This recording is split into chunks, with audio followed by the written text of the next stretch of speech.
So, hindi lahat ng patis pare-pareho and hindi naman rin lahat kayang gumawa ng patis alamang. So, iba kasi ito sa karaniwang patis isda na pang-alat lang. May certain depth kasi yung lasa ng patis alamang na talagang nagpapasarap sa hinahaluan natin. Let's start with the basics, yung alamang tsaka yung asin, which is carefully sorted and then traditionally fermented para siguradong pasado sa quality. So, simple lang naman yung approach namin pero pinag-isipan. Para mas makuha and mas ma-develop namin yung natural flavor ng alamang, niluluto namin to ng mahigit 2 oras sa controlled temperature. And through this process, na kusang lumalabas yung pagka-umami nung alamang. And pag sinabi natin umami, ito yung linamnam na lumalalim yung lasa niya. It becomes more rich and more balanced. Hindi siya basta-basta alat lang.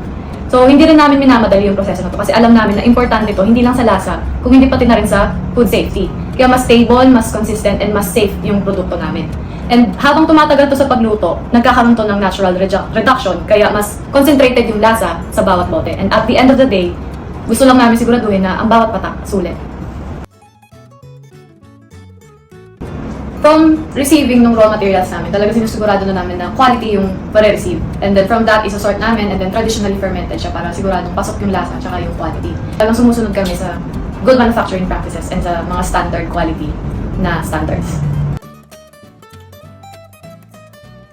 Pwede nyo itong ihalo sa kahit anong ulam, sa mga putahe, lalo na yung mga pang-fiesta kasi very flavorful talaga siya. Konting amount lang and talagang ayun na yung flavor. So, pwede rin siya maging vinaigrette. Pwede nyo ihalo yung ibang condiments like suka, ang dagdag kayo ng lemon or anything na pwede siyang mag-act as salad dressing. Iba to sa patis isda. Hindi siya basta-basta alat lang. May pagka-umami siya na kailangan yung ma-experience sa bawat putahe na ihahalo na nyo.